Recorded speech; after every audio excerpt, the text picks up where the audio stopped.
आप सभी को नमस्कार। है ना।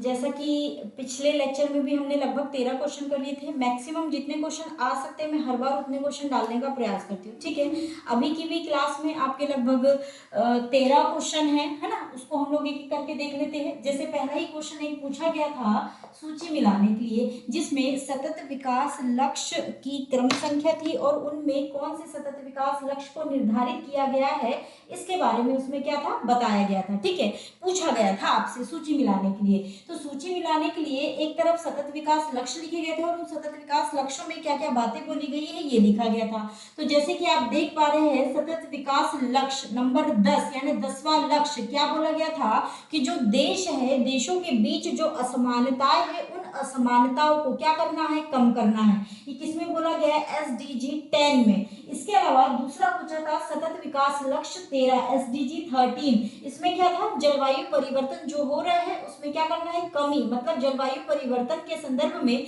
जितनी भी क्रियाविधियां होती है उनको क्या करना है, नियंत्रित करना है। ये किसमें बोला गया है? सतत विकास लक्ष्य 13 में।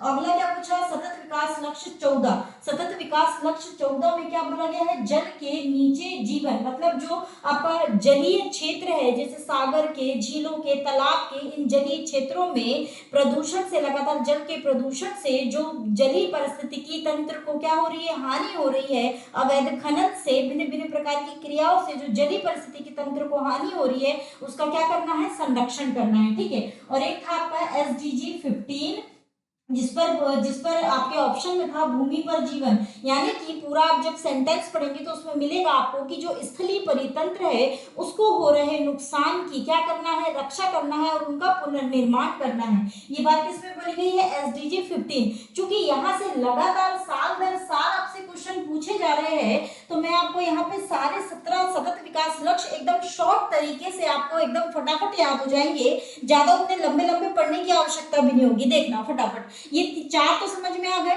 देखो SDG 1 में क्या, गरीबी।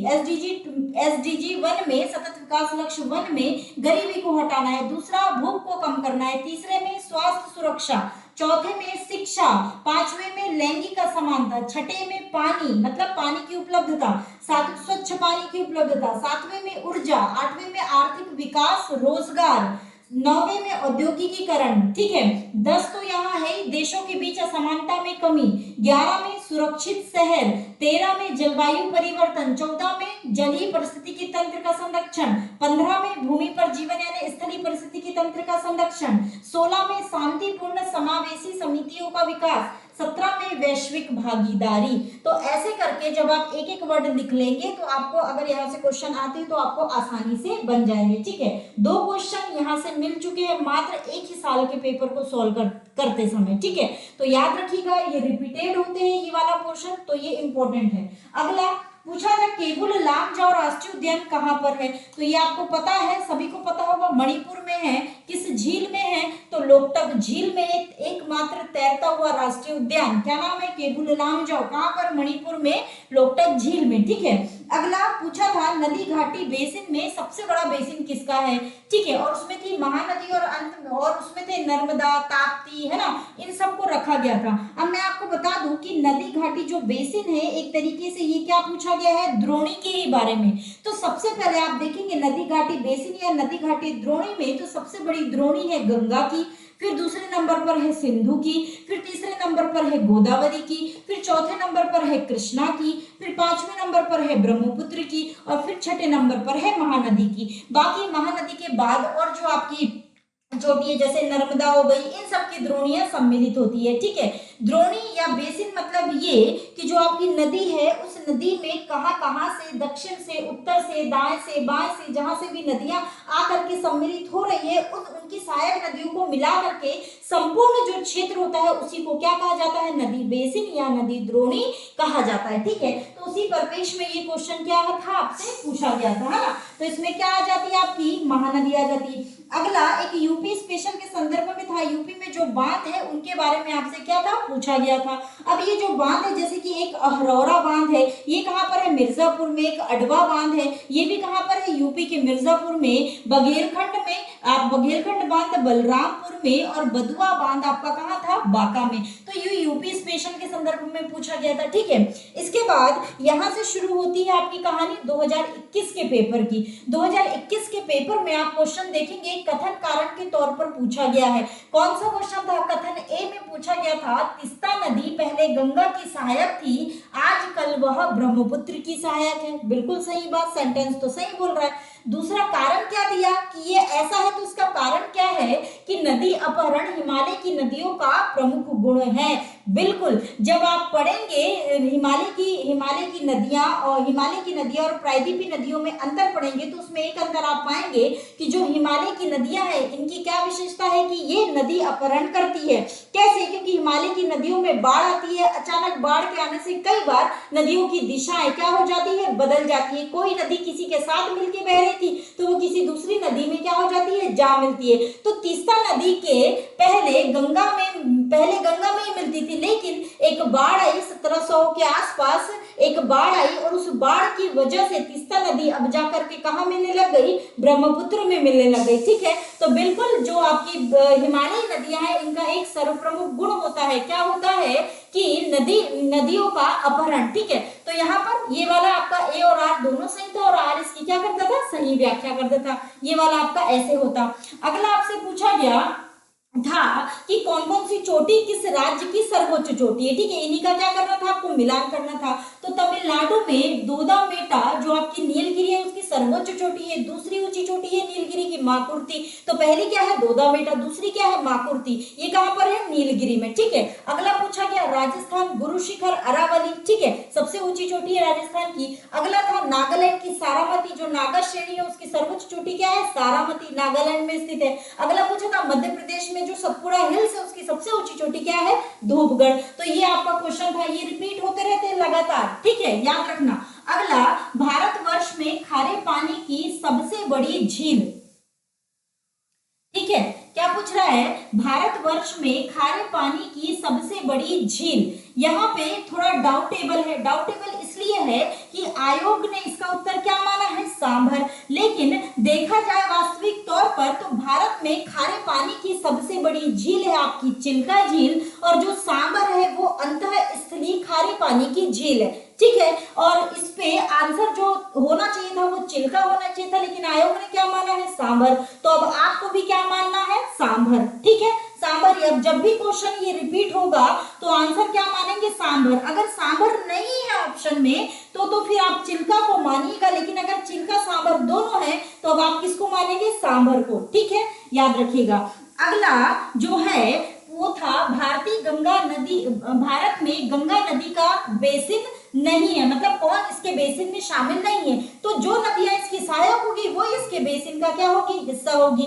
तो गंगा नदी की सहायक है पुनपुन, है ना, इसकी सहायक है अजय, इसकी सहायक है जालंगी। लेकिन जो जोंक है ये किसकी सहायक है, ये महानदी की सहायक है।